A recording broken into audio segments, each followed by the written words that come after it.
Dans le cœur vibrant de Lagos, où le soleil caressait les toits de tôle ondulés et où le rythme incessant de la vie pulsait à travers les marchés animés et les rues bondées, se trouvait un salon de coiffure modeste mais réputé, les Tresses d'Or. C'est la coppérette Amina, une jeune femme de 25 ans dont la beauté n'était pas seulement un atout, mais une force de la nature, capable de captiver les cœurs et de susciter des émotions intenses.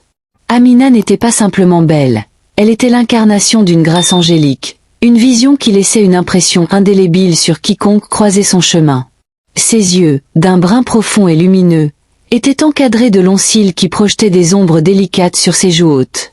Ils possédaient une profondeur insondable, un charme envoûtant qui semblait lire l'âme de ceux qu'elle regardait, les invitant à se perdre dans leur éclat.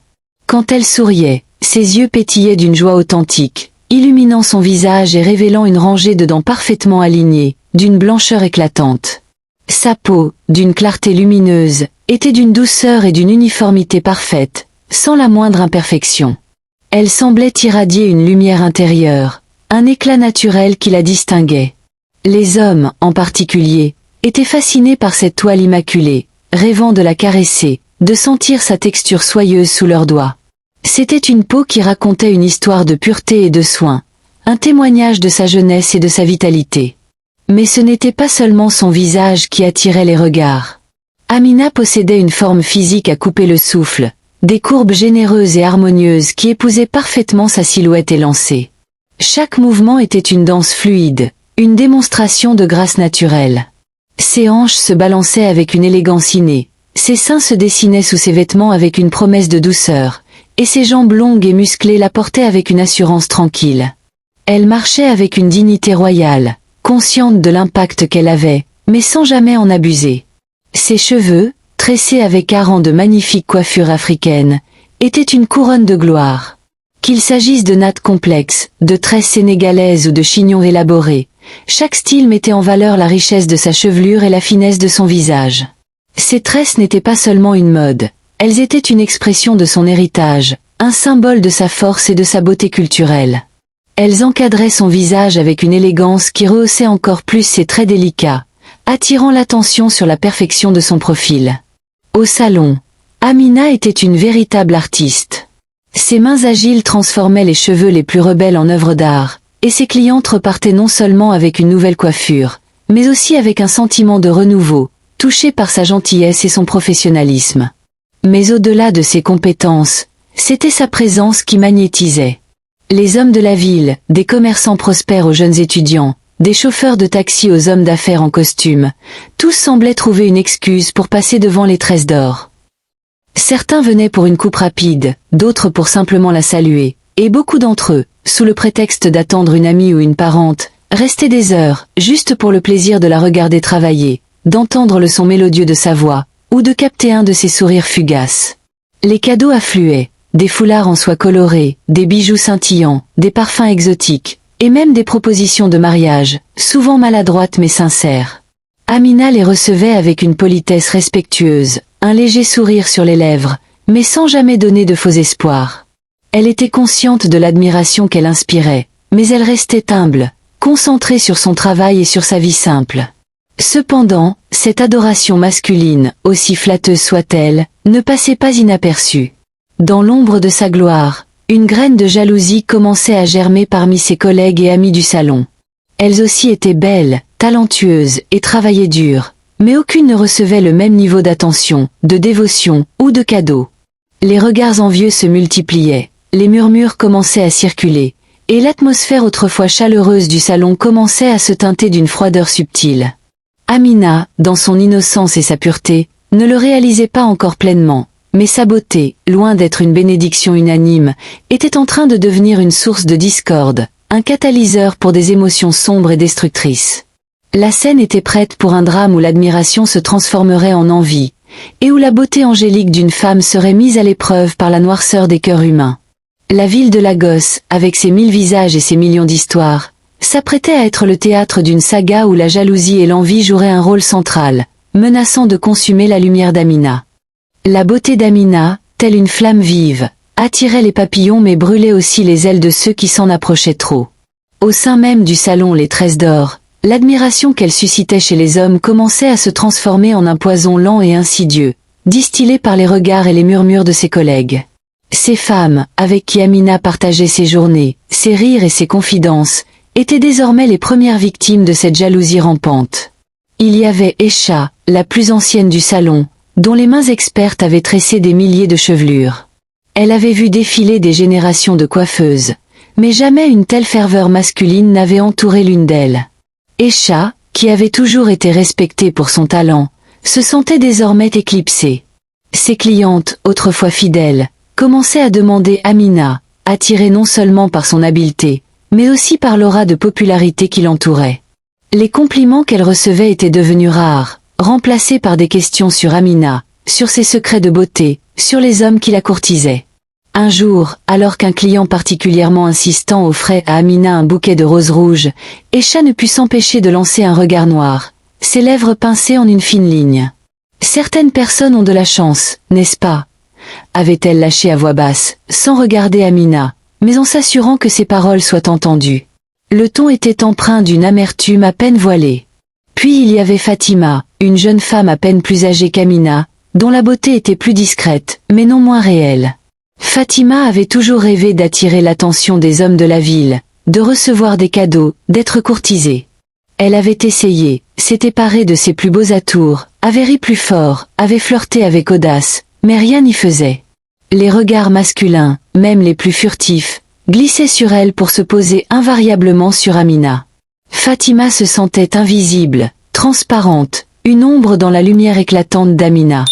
Elle avait commencé à imiter les coiffures d'Amina, à porter des vêtements similaires, à adopter ses manières, espérant que la magie opérait aussi pour elle. Mais chaque tentative ne faisait que souligner l'originalité et l'éclat inégalé d'Amina. Un après-midi, alors qu'Amina était occupée avec une cliente, Fatima avait délibérément laissé tomber une paire de ciseaux près de ses pieds, manquant de peu de la blesser. « Oh, pardon !» avait-elle dit, un sourire faux sur les lèvres, ses yeux trahissant une satisfaction maligne. Amina, trop occupée pour y prêter attention, avait simplement hoché la tête, inconsciente de la malice derrière le geste. Les conversations au salon avaient également changé. Les rires spontanés avaient fait place à des silences lourds, interrompus par des commentaires acerbes et des piques voilées. « Je me demande comment elle fait pour avoir une peau si parfaite », avait dit une coiffeuse, en regardant Amina du coin de l'œil. « Elle doit utiliser des produits très chers. » Une autre avait ajouté, « Ou elle a juste de la chance. Certaines personnes naissent avec tout. » Ces remarques, lancées comme des fléchettes empoisonnées, étaient destinées à miner la confiance d'Amina, à la faire douter de sa propre valeur. Mais Amina, absorbée par son travail et sa nature optimiste, les interprétait souvent comme des compliments maladroits ou des observations innocentes.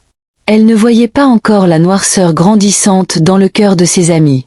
La jalousie se manifestait aussi par des actes plus subtils. Des rendez-vous manqués étaient attribués à Amina, des outils de coiffure disparaissaient mystérieusement de son poste de travail pour réapparaître plus tard, des rumeurs infondées commençaient à circuler sur sa vie personnelle. Une fois, un client régulier d'Amina, un homme d'affaires prospère, avait été délibérément mal informé de son emploi du temps, le faisant attendre des heures avant de découvrir qu'Amina n'était pas là. La tension était palpable, une chape de plomb invisible pesait sur l'atmosphère du salon. Amina, bien que ne comprenant pas entièrement la source de cette froideur, commençait à ressentir un malaise. Les sourires de ses collègues étaient moins chaleureux, leurs regards plus fuyants. Elle se sentait isolée, malgré la foule d'admirateurs qui l'entouraient à l'extérieur du salon. Elle tentait de dissiper cette atmosphère pesante par sa gentillesse habituelle, offrant des conseils, partageant ses repas, mais ses efforts semblaient se heurter à un mur invisible. La beauté d'Amina, qui aurait dû être une source de joie et de fierté, était devenue une épée à double tranchant, la coupant de ceux qu'elle considérait comme ses amis. Le salon, autrefois un havre de camaraderie, se transformait lentement en un champ de bataille silencieux, où les armes étaient les mots, les regards et les non-dits. Amina, dans sa pureté, n'avait pas encore compris l'ampleur de la tempête qui se préparait, mais les premiers éclairs de jalousie avaient déjà commencé à illuminer le ciel, annonçant l'orage à venir. La jalousie, comme une mauvaise herbe, s'enracinait profondément dans le cœur des collègues d'Amina, étouffant toute trace d'amitié et de camaraderie. Ce qui avait commencé par des murmures et des regards envieux se transforma rapidement en une campagne insidieuse, visant à saper la réputation d'Amina et à la faire trébucher. Aïcha et Fatima, autrefois ses amis les plus proches, devinrent les architectes de cette machination, leur cœur rongé par l'amertume et le ressentiment. Elles se réunissaient en secret après les heures de travail, leur voix basse et leur visage éclairés par la lueur des lampadaires, pour concocter des plans diaboliques. Leur objectif était simple, détruire l'image immaculée d'Amina, la faire tomber de son piédestal, et récupérer l'attention qu'elles estimaient leur être due. La première étape fut de répandre des rumeurs. Des histoires fausses et malveillantes commencèrent à circuler dans le quartier, peignant Amina sous un jour peu flatteur. On disait qu'elle utilisait des charmes pour attirer les hommes, que sa beauté était le fruit de pratiques occultes, ou qu'elle était secrètement fiancée à un homme riche et puissant, ce qui expliquait les cadeaux qu'elle recevait. Ces rumeurs, colportées de bouche à oreille, se propageaient comme une traînée de poudre, atteignant même les oreilles de ses clientes les plus fidèles. Certaines commencèrent à regarder Amina avec suspicion, leur sourire moins franc, leur conversation plus hésitante. Amina, déconcertée par ce changement d'attitude, ne comprenait pas la source de cette froideur soudaine. Elle se sentait jugée, mais ignorait pourquoi. Les tentatives de nuire à Amina ne se limitaient pas aux mots. Un jour, alors qu'elle était en train de tresser les cheveux d'une cliente importante, le peigne qu'elle utilisait se brisa subitement dans sa main. Un peigne neuf, qu'elle avait acheté la veille. Elle le remplaça sans y prêter attention, mais le lendemain, ce fut une paire de ciseaux qui disparut de son poste de travail, puis un flacon de produits capillaires coûteux fut remplacé par de l'eau. Ces incidents, isolés au début, devinrent de plus en plus fréquents, créant un sentiment de frustration et de confusion chez Amina. Elle commençait à douter de sa propre mémoire, à se demander si elle n'était pas devenue négligente. Aïcha et Fatima observaient ses réactions avec une satisfaction cachée, leurs yeux brillant d'une lueur maléfique. Elles avaient même commencé à saboter son travail de manière plus directe. Une fois, alors qu'Amina avait laissé une cliente sous le casque séchant, Fatima avait discrètement augmenté la température, brûlant légèrement les cheveux de la cliente. Amina, horrifiée, avait dû s'excuser platement, offrant de refaire la coiffure gratuitement. La cliente, bien que compréhensive, avait quitté le salon avec un air dubitatif, et Amina sentait que sa réputation était en jeu. Le summum de leur malice fut atteint lors d'un événement spécial organisé par le salon, une journée portes ouvertes pour attirer de nouvelles clientes. Amina, comme à son habitude, était le centre d'attention, sa station de travail ne désemplissant pas. Aïcha et Fatima, voyant l'afflux de clientes vers Amina, décidèrent de passer à l'acte. Elles avaient préparé un mélange de produits chimiques incompatibles, qu'elles avaient discrètement versé dans le shampoing d'Amina. L'idée était de provoquer une réaction allergique chez une cliente, discréditant ainsi Amina de manière spectaculaire. Le plan était audacieux, cruel, et potentiellement dangereux. Amina, inconsciente du piège qui lui était tendu, s'apprêtait à laver les cheveux de sa prochaine cliente, une femme influente de la communauté. Au moment où elle s'apprêtait à verser le shampoing, un bruit assourdissant provenant de l'extérieur du salon attira l'attention de tous. Une voiture avait percuté un poteau électrique, coupant l'électricité dans tout le quartier. Dans l'obscurité soudaine, Amina, surprise, laissa tomber le flacon de shampoing, qui se brisa sur le sol, répandant son contenu toxique. La lumière revint quelques minutes plus tard, révélant le désordre et l'odeur âcre du mélange. Amina, secouée mais soulagée de n'avoir pas blessé sa cliente, nettoya le désordre, ignorant la nature exacte du liquide. Aïcha et Fatima, quant à elles, étaient livides. Leur plan avait échoué de justesse, mais elles n'avaient pas l'intention d'abandonner. La tension au salon était devenue insoutenable. Amina, bien que toujours souriante et professionnelle, sentait le poids de cette hostilité invisible. Elle se sentait de plus en plus seule, malgré la présence constante de ses admirateurs. La beauté, qui avait été sa bénédiction, était devenue un fardeau, une source de conflits et de douleur. Elle commençait à comprendre que la jalousie de ses amis était une force destructrice, capable de transformer les cœurs les plus doux en des puits de venin. La question n'était plus de savoir si elle allait être blessée, mais quand, et comment elle allait survivre à cette tempête de malice qui s'abattait sur elle.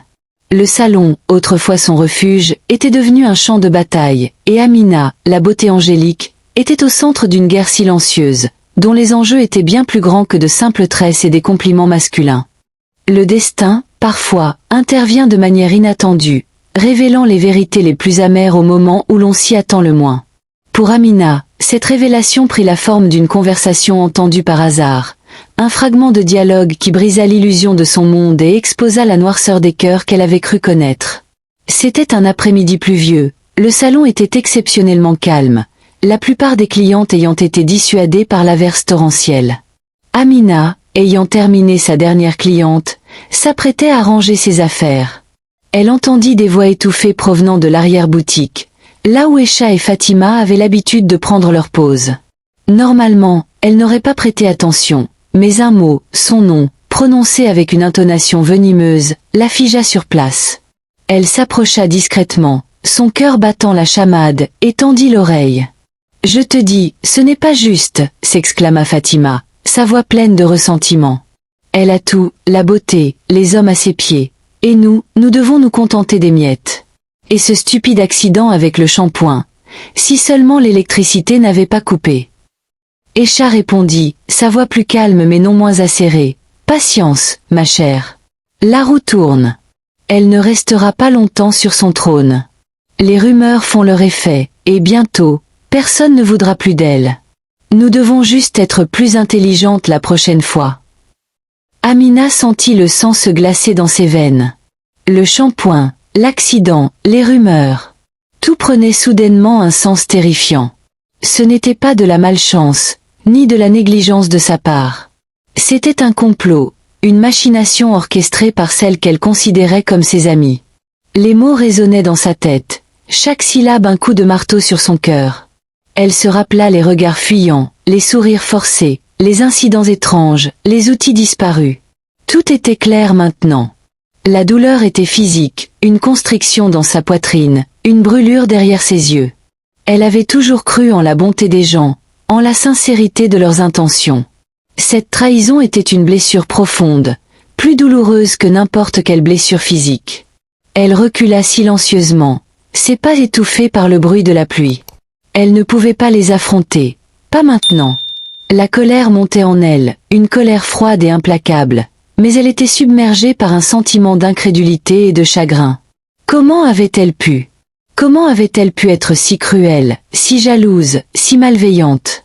Amina quitta le salon sans un mot, sous le regard étonné de la propriétaire qui la vit partir, le visage pâle et les yeux rougis. Elle marcha sous la pluie, sans but, les larmes se mêlant aux gouttes d'eau sur son visage. Le monde autour d'elle semblait s'être effondré. Sa beauté, autrefois source de fierté et de joie, était devenue une malédiction, un aimant pour la haine et la jalousie. Elle se sentait salie, trahie, et incroyablement seule. Les hommes qui l'admiraient, les compliments qu'elle recevait, tout cela semblait futile et vide face à la noirceur qu'elle venait de découvrir. Elle avait toujours été forte, résiliente, mais cette révélation la laissait brisée. Elle réalisa que la jalousie n'était pas seulement une émotion, mais une force destructrice capable de corrompre les âmes et de détruire les relations. Elle avait perdu ses amis, son innocence, et une partie de sa foi en l'humanité. L'impact de cette confrontation silencieuse fut dévastateur. Amina, qui avait toujours été une source de lumière et de joie, se retrouva plongée dans une profonde mélancolie. Elle continua à travailler au salon, mais l'éclat dans ses yeux avait diminué, son sourire était moins spontané. Elle était devenue plus réservée, plus méfiante. Les hommes continuaient à la courtiser, mais elle les repoussait avec une gentillesse distante, leur cœur n'étant plus ouvert à l'amour ou à l'admiration. Elle se sentait comme une fleur fanée, ses pétales autrefois vibrants, ternis par le venin de la jalousie. La beauté d'Amina, qui avait été sa bénédiction, était devenue le catalyseur de sa plus grande douleur. Elle devait maintenant trouver un moyen de se reconstruire, de retrouver sa lumière intérieure, et de comprendre comment naviguer dans un monde où la beauté pouvait être à la fois une bénédiction et une malédiction. Le chemin serait long et difficile, mais Amina, malgré son cœur brisé, portait en elle une force insoupçonnée, une résilience qui allait bientôt être mise à l'épreuve. Le chemin de la guérison fut long et semé d'embûches pour Amina. Les jours qui suivirent la révélation furent marqués par une profonde introspection. Elle se retira du monde, passant ses soirées à méditer sur la nature de la beauté, de l'amitié et de la jalousie. Elle comprit que sa beauté, bien qu'un don, était aussi une source de vulnérabilité, non pas à cause d'elle-même, mais à cause de la façon dont elle était perçue par les autres. Elle réalisa que la jalousie de ses amis n'était pas le reflet de son insuffisance, mais de leur propre insécurité et de leur incapacité à célébrer le succès d'autrui. Cette prise de conscience fut le premier pas vers sa renaissance. Amina décida de ne pas laisser l'amertume la consumeur. Elle refusa de devenir une victime de la malice d'autrui. Au lieu de cela, elle choisit de transformer sa douleur en force, sa trahison en sagesse. Elle se rappela les paroles de sa grand-mère, une femme sage et résiliente, qui disait toujours « La vraie beauté ne réside pas dans le reflet du miroir, mais dans la lumière que tu portes en toi et que tu partages avec le monde. » Amina commença à appliquer cette philosophie à sa vie. Elle continua à travailler au salon, mais avec une nouvelle perspective. Elle était toujours professionnelle et gentille, mais elle avait appris à se protéger. Elle établit des limites claires, ne laissant plus personne abuser de sa gentillesse. Elle cessa de chercher l'approbation des autres, se concentrant plutôt sur son propre bien-être et sur la qualité de son travail. Elle commença à se concentrer sur les clientes qui venaient à elle pour son talent et non pour sa popularité, celles qui la respectaient en tant qu'artiste et en tant que personne. Elle développa une nouvelle forme de résilience, une carapace invisible qui la protégeait des flèches de la jalousie. Elle apprit à distinguer les compliments sincères des flatteries intéressées, les amitiés véritables des relations superficielles. Elle comprit que la vraie valeur d'une personne ne se mesurait pas à l'attention qu'elle recevait, mais à l'intégrité de son caractère et à la pureté de son cœur. Elle se rendit compte que la solitude qu'elle avait ressentie n'était pas due à un manque d'admirateurs, mais à l'absence de véritable connexion, de celles qui se nourrissent de respect mutuel et de confiance. Au fil des mois, Amina retrouva son éclat, mais c'était un éclat différent, plus mature, plus profond. Ses yeux brillaient d'une nouvelle sagesse, son sourire était plus authentique, teinté d'une sérénité retrouvée. Elle avait appris à aimer sa beauté non pas comme un fardeau, mais comme une partie d'elle-même, une expression de sa singularité. Elle comprit que la jalousie des autres était leur problème, pas le sien, et qu'elle n'avait pas à s'en excuser. Elle commença à utiliser sa notoriété pour le bien. Elle organisa des ateliers de coiffure pour les jeunes filles défavorisées du quartier, leur enseignant non seulement les techniques, mais aussi l'importance de la confiance en soi et de l'estime de soi. Elle devint un modèle, une source d'inspiration pour beaucoup, prouvant que la beauté pouvait être un outil de transformation positive. Les hommes continuaient à l'admirer, mais Amina avait appris à filtrer cette attention, à ne laisser entrer dans sa vie que ceux qui la voyaient au-delà de son apparence, ceux qui respectaient son intelligence, sa gentillesse et sa force. Elle finit par rencontrer un homme, non pas un de ses admirateurs superficiels, mais un homme qui appréciait sa profondeur, son esprit, et qui la voyait comme une égale. Leur relation était basée sur le respect mutuel, la compréhension et un amour qui transcendait la simple attraction physique. Quant à Aïcha et Fatima, leur jalousie finit par les consumeurs. Leurs tentatives de nuire à Amina furent découvertes par la propriétaire du salon, qui, ayant observé le comportement étrange et les incidents répétés, mena sa propre enquête. Elles furent renvoyées, leur réputation ternie, et elles durent quitter le quartier, emportant avec elles le poids de leurs propres actions. Amina, elle, continua de prospérer. Le salon Les Tresses d'Or devint un lieu de bienveillance et de créativité, un espace où la beauté était célébrée sous toutes ses formes, et où la jalousie n'avait plus sa place. Amina, la coiffeuse à la beauté angélique, avait non seulement survécu à la tempête, mais en était ressortie plus forte, plus sage, et plus lumineuse que jamais. Son histoire devint une légende dans les rues de Lagos, un rappel que la vraie beauté est celle qui réside dans le cœur, et que la lumière intérieure est la seule qui ne puisse jamais être éteinte par l'ombre de la jalousie. Elle avait appris que la vie, comme une tresse complexe, est faite de fils sombres et de fils lumineux, et que c'est en les acceptant tous que l'on crée une œuvre d'art durable et magnifique. Amina avait trouvé sa paix, sa force, et sa véritable place dans le monde, non pas malgré sa beauté, mais grâce à la sagesse qu'elle avait acquise en la portant avec grâce et résilience.